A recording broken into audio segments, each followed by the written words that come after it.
بسم الله ما أنت قصدي إنه حيكون صابسنت هاي النبي محمد نودكيل حريس كركي ساعات قصلي حبيبك محمد صلى الله عليه وسلم نبينا محمد نودكيل حريس كركي ساعات وعقود شيء مقالة مكة المكرمة سندكي لقوم عابو عام الفيل بشي ربيع الأول أملو يخانو موليد تون إلا وضيدا هبين سنين أو أي تاريخ ذو أهيد شنبخل تدواتني كوذي ميلادي intii uu yaraa waxaa nuujiyey hooyooyin badan waxaana ka mid ahaa xaliimatu sacdiya oo iyada haysay nebiga sallallahu calayhi wasallam ilaa uu ka gaaro 4 sano kadib waxay u geysay hooyadii aamina hooyana waxay haysay ilaa uu ka gaaro 6 sano dabadeedna hooyo waxa ay dhimatay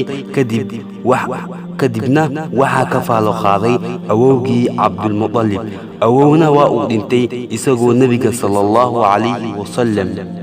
jiro 8 sano haddana waxaa ka faalo qaaday adeerkiisa abu طالب waa uu jeclaa nebiga si fiicanna ayuu u soo koriyey abu طالب ma uusan seexan jirin in dhinaciisa uu jiifo